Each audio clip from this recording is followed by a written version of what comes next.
Before you buy a home, you have to see this growing scam that can steal your funds using information readily available on the internet. New FEMA and unemployment assistance are available for folks impacted by Hurricane Beryl. I'm going to show you how to apply. And I will never put it in the mailbox like that again. I don't trust it. she mailed 3 money orders to pay bills, but they disappeared along with the ink on them. The resurgence of check washing. Plus, we've got another 99 great ways to help you save. New tips from AARP that you will want to see. Hey there, welcome to Dollars and Cents. I'm your host, Heather Sullivan. Stick with me for the next 20 minutes. I've got ways to help you beat inflation, cut your costs, and make some really smart moves. We've been rounding up the best money-saving reports from Fox stations across the country, so let's get started.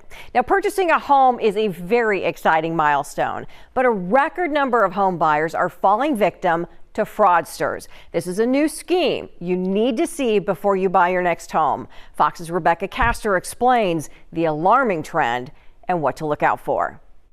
Today, Carly Coulter is all smiles in front of her new home, but buying it almost became a nightmare for her parents. We didn't know if we were going to be big losers or if we were going to come out okay. She is on the autism spectrum. We needed to have something that was small, affordable for us, and have her be able to walk to work. The perfect home nearly slipped through the Coulter family's fingers after Stu received emails he thought were from his mortgage lender and lawyer regarding the payment plan for closing.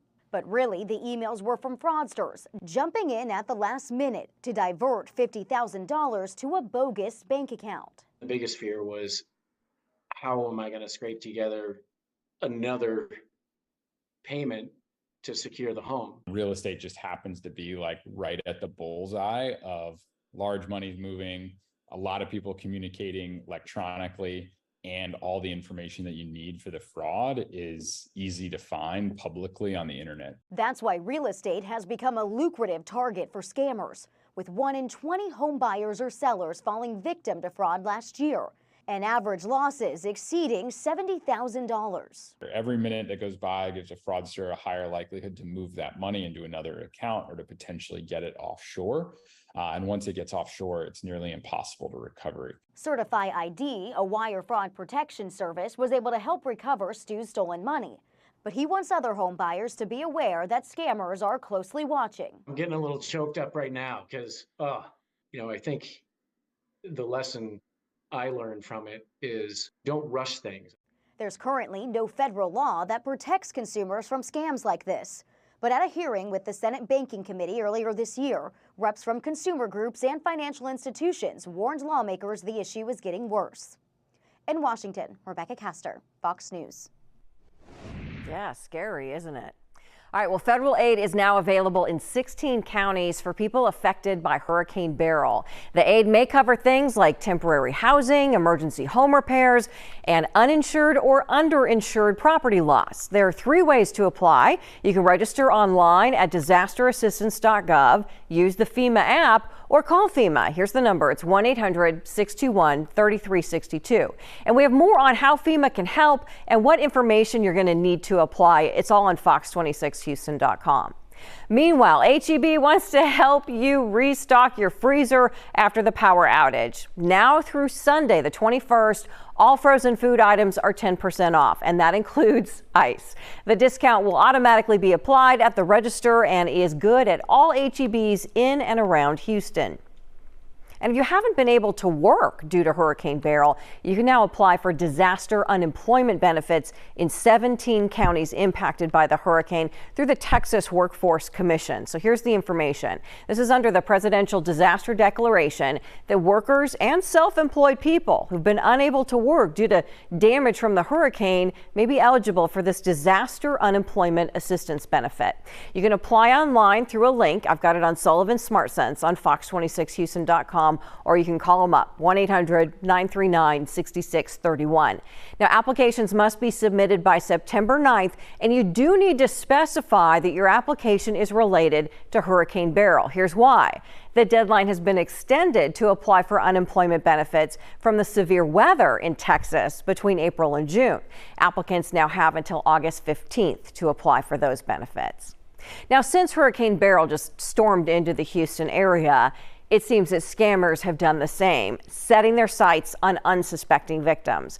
When the internet was down, seniors in assisted living in Pasadena say they heard they could call an 800 number to book a hotel room. But as Fox 26's Dominique Keith reports, they soon discovered they had no reservation and their money was long gone. I was very hurt, very disappointed. Like you say, it was devastating as it is, that being the heat, nowhere to go, and I thought I had a reservation at a hotel. I booked it through booking.com. Or what you thought was booking.com. What I thought exactly was booking.com, and they quoted me for 2 nights, one king size bed for $207. The phone number that was listed on the reservation to the hotel was incorrect. And so that was a red flag. That was a red flag. When I called the number, it come up saying the cellular person or number that you're trying to reach, it's not in service right now. Something like that. So you drove to the hotel? So I drove to the hotel. He said he couldn't verify my reservation. It's really, really frustrating, really ticks me off that they take advantage of seniors and everybody when it's a disaster. Now, Aura was able to get that money back through her credit card. The Texas Attorney General wants to know, though, about scams that are happening after the storm. You can report them through a link on fox26houston.com.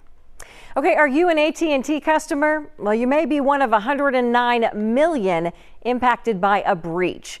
The telecommunications giant says that they don't believe the data is publicly available and that it doesn't contain content from text messages, calls, or sensitive information like social security numbers or dates of birth. But cybersecurity experts say the information could be used to figure out who you've been talking to. AT&T says the third-party platform Snowflake downloaded the information between May 1st and October 31st of 2022. The company's investigation is still ongoing. At least one person was apprehended so far. Hope they catch them all. Well, investigators are warning that the crime of check washing has resurfaced. That's when thieves steal checks right out of the mail, and they use a chemical to remove the name you've written on a check, and then they write in one that they can cash. An elderly Milwaukee woman lost 3 checks to this until Fox's Jenna Sachs stepped in. I've always been a Packer fan. Teresa Warziniak is a frugal football fan. My first great-granddaughter bought me that. It's why she has a pot holder, a towel, even coasters on display. My granddaughter keeps asking me, well, why don't you use them? Instead of in use. That's the Packer stuff. You don't use the Packer stuff. Teresa's monthly income is limited, but she never fumbles a bill. I don't like being late on my bills. I've never been late. So when 3 money orders Teresa mailed for her internet, mortgage, and credit card never arrived. I was fit to be tied. I didn't know what to do. In April, at a Milwaukee Pick and Save, Teresa got 3 money orders totaling $740. On her way to church for a Sunday service, Teresa stopped by the post office near 76th and Forest Home and dropped the money orders in a blue box. I will never put it in the mailbox like that again. I don't trust it. A post office employee later told Teresa the box was robbed. And they said, well, we don't know where your letters are. So Teresa and her son, Chad, wrote to Contact 6 for help. We emailed Western Union, which issued her money orders. We learned they'd been cashed by someone Teresa doesn't know. They rinsed them out and put their name and address on them. We helped Teresa get these copies of her cashed money orders. This one was originally made out to Spectrum, this one to Discover, and this one to Landmark Credit Union. But those aren't the names on the orders anymore. They were made out to a Menominee Falls man. We blurred his name and address because he isn't charged with the crime. So how do we know these are Teresa's? The serial numbers in the top right corners match the numbers on Teresa's receipts. Our understanding is that check washing is increasing increasing. The Department of Agriculture, Trade, and Consumer Protection advises dropping off payments inside the post office, placing a hold on mail while on vacation, and using gel pens on checks. A gel pen can't be chemically washed the same way as a traditional ballpoint ink pen can be. The United States Postal Inspection Service says checks can be washed in chemicals to remove the ink. Sometimes scammers will even use copiers or scanners to print fake copies of a check. Can we at least get the money back? The answer to that question is yes, once Teresa and Chad pass the ball to Contact 6. So I got the $740 back, but I never would have been able to do it without you guys. In Milwaukee, I'm Jenna Sachs, Contact 6. So glad they were able to get her money back. Now, Gen Z and millennials are visiting grocery stores in far-flung places, not because they're planning to cook. They are jetting off around the world and doing what's called grocery store tourism. Travelers say an unfamiliar overseas supermarket could teach you a lot about local foods and how to make them a lot cheaper than going to a trendy restaurant. And nothing feels better after a stressful year than going on vacation, right? But are you going into debt to do it? Many Americans are. Fox's Augustin Hayes shines a light on what you need to watch out for. At the heart of it, I think it's this I deserve mentality. The summer months are a sizzling time to travel, but nearly half of Americans hitting the road are carrying more baggage than what they packed in their luggage. And, to quote Peter Cetera, everybody needs a little time away, but not on debt. Wallet Hub says 46% of Americans are still paying off debt from last summer. If you're going into debt for vacation, you're saying, I deserve this. And so you buy something that you can't afford and you go into debt for it. You start paying it off, but before you can finish, you see something else you deserve and you buy it on payments. A new Wallet Hub survey found nearly a quarter of Americans would skip a credit card payment before skipping a vacation. 40% said it's worth going into debt for a good getaway. Commit to paying cash for the vacation, research it, right? Find out how much it's going to cost, budget to save up for it. I suggest EveryDollar. It's my favorite budgeting app. But if you're not in your debt-free era, what we would teach you to do is let's get a hold of our finances first. Let's pay off our consumer debt, right? Let's save up 3 to 6 months, and then we can start committing to cash vacations. More than half of Wallet Hub's survey respondents planned on spending less money this summer than last summer, with 68% saying inflation is affecting their travel plans. Then when you actually go on the trip, you need to budget for the spending money that you're going to need. And again, whether you choose cash, I wouldn't carry too much cash on my person. It's nice to have a debit card because it's also protected by the same rules as a credit card, so you don't have to worry about risk. Money experts recommend taking advantage of credit card rewards when booking travel plans, but make sure you can pay off the balance in full to avoid interest charges. In New York, I'm Madison Allworth, Fox Business.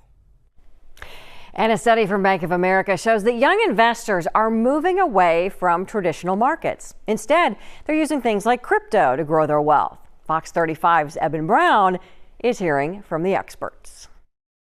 Parents and grandparents historically have urged their kids and grandkids to save up and maybe invest. It's never too early to start talking to kids about wealth. But unlike baby boomers and Gen Xers, younger people aren't so quick to buy the advice of financial planners or investment advisors, opting to stay away from old-fashioned stocks and bonds and sink their money into cryptocurrency and digital assets. And the how-to is often just a screen tap away. Today, as soon as kids can Google, they can start to figure out information about a family, about their wealth, about the assets that they have. So the sooner that we start engaging them and educating them in the conversation, I think the better off we are. A new survey from Bank of America Private Bank reveals 72% of young investors don't think stocks or bonds will deliver the returns they want. So they're investing in alternatives, with online misinformation often replacing expert advice when it comes to wealth management. More than half aren't even engaged in estate planning, suggesting those investors aren't adopting time-tested best practices for managing their wealth because they can't find it on all the fun apps. Young individuals in general tend to pick up the bulk of their news from social media. So some of that is tried and true and tested and very informed, and some of that's just trendy. And Bank of America estimates about $84 trillion will be changing hands over the next few decades as baby boomers pass on their wealth to their children. In Miami, Eben Brown, Fox News. Yeah, social media is probably not your best source for investment information. All right, the dog days of summer have set in. The mercury is climbing and we're starting to feel those temps topping the 100s. Well, before your air conditioner goes bust, we do have some expert advice that will actually help you save money on repairs and maintenance. Fox's Orko Manor reports from California on the steps that we can all use in this heat. At RPM HVAC service in Roseville, hazardous, if not fatal, electrical voltage is present. Owner Bob Fow shows us a capacitor. You'll see these things bulging, they'll bulge, or they'll be leaking. It's just one of the issues they see when fixing air conditioners. Because of the current heat wave, the family-owned company got 60 calls in just the last 24 hours and expects even more as the triple digits continue. When we hit extreme highs, the guys are working day and night. We're killing ourselves to meet the needs of the market. A whiteboard shows only a handful of their current jobs, but if you're not already on the list, when we get into the high triple digit temperatures and you call for a service call, many times that's days away. That's when they'll provide portable air conditioners for people stuck in the heat. I would imagine for a week like this, potentially a lifesaver for people. Yes. Something people can do on their own. This is a 1-inch filter. They also come in 2 and 4 inch. Is clean their air filters. The filter, when dirty, when it needs replaced, restricts airflow. And airflow is the number one cause of an air conditioner malfunctioning. That preventative maintenance can save you money. Setting your thermostat to a certain temperature can also help. The number we like to provide is 78 degrees. That's a good middle number for comfortability, but also for saving money. And for every 2 degrees that you increase your thermostat, you can save an additional 10 to 15% in energy savings. SMUD also suggests turning fans on to circulate cool air in your home. But with more people blasting the AC this week, will that impact the state's electricity grid? It depends a lot on the circumstances of any given heat wave and the weather patterns, but it is one of the reasons that we've activated the State Operations Center. The Cal OEF State Operations Center is keeping an eye on things and will help come up with a plan if there's an issue. At this time, we don't see immediate concerns about the grid, but that's something we always monitor. Of course, we all know about keeping an eye on the grid here in Texas, too. Now, times are tight for so many families, but AARP is offering ways to help you save money. 99 ways, in fact. This is their 15th annual list of 99 great ways to save money on everything, from car care to travel to groceries, and there are always some great new tips on the list. AARP has dropped its 15th annual list of 99 great ways to save. You've probably heard not to grocery shop when you're hungry, but you shouldn't shop for clothes when you're hungry either. A University of Minnesota study found hungry shoppers wanted 70% more products. People who are shopping for clothes and they're hungry are more prone to impulse buys. AARP also found it's better to wait until winter to take on home improvement projects. It's better to wait because then the contractors are really looking for work at that time. So not only will they give you their full attention, but you might also just get a savings as a result. They suggest neighbors can save by hiring the same gardener. To come to your neighborhood, service several homes at once, it saves them time, and they just may give you a discount as a result. AARP says consider buying refurbished electronics like cell phones. Typically, these resale places offer a warranty to back up a used cell phone, and you can save hundreds of dollars off of a cell phone. They say move your money from a savings account to a high yield account. If your savings account is still at 1%, banks are now offering 4 to 5%. And it's a great way to really have your money work harder for you. And the best date to buy a plane ticket for Christmas travel? You want to book your travel by early October. According to Google data, flights are cheapest 71 days out from your departure day. So go ahead and mark your calendar now to make sure that you can lock in those savings for your holiday travel. Yep, count back 71 days. Now, you don't have to be an AARP member to see all of the 99 great ways to save. I've got a link to it for you on Sullivan Smart Sense on fox26houston.com. Okay, to share or not to share. Many couples are making tough decisions on if and when to share passwords on their online accounts. We're talking Spotify, Netflix, Amazon Prime. If you only have one, a joint account, that could actually save you money, but it can also make things kind of tricky, especially if there are issues later with your relationship. Experts say take it slow. Start with low-risk accounts like your streaming accounts. Another tip? What's your motivation for sharing? Is it to save money? Is it a sign of trust? Or perhaps is it to spy on each other? Something to think about. All right, and how about this? Do you hate waiting in line? We all do. But a business called Same Old Line Dudes was started in 2012 by Robert Samuel, who came up with the idea when he was fired from his job. He decided to charge money for people who didn't want to wait in line for a new iPhone. Well, business really picked up during the pandemic, and then his business started saving spots at COVID testing sites. Well, now Samuel and his team have grown into a 35-worker lineup on any given day, waiting for everything from a table in a restaurant to sales at high-end stores. Brilliant idea. All right, that's our show. Thanks for joining us. Drop me a line on Instagram, Facebook, or X. It's all Heather Sullivan, Fox 26. I love getting your comments.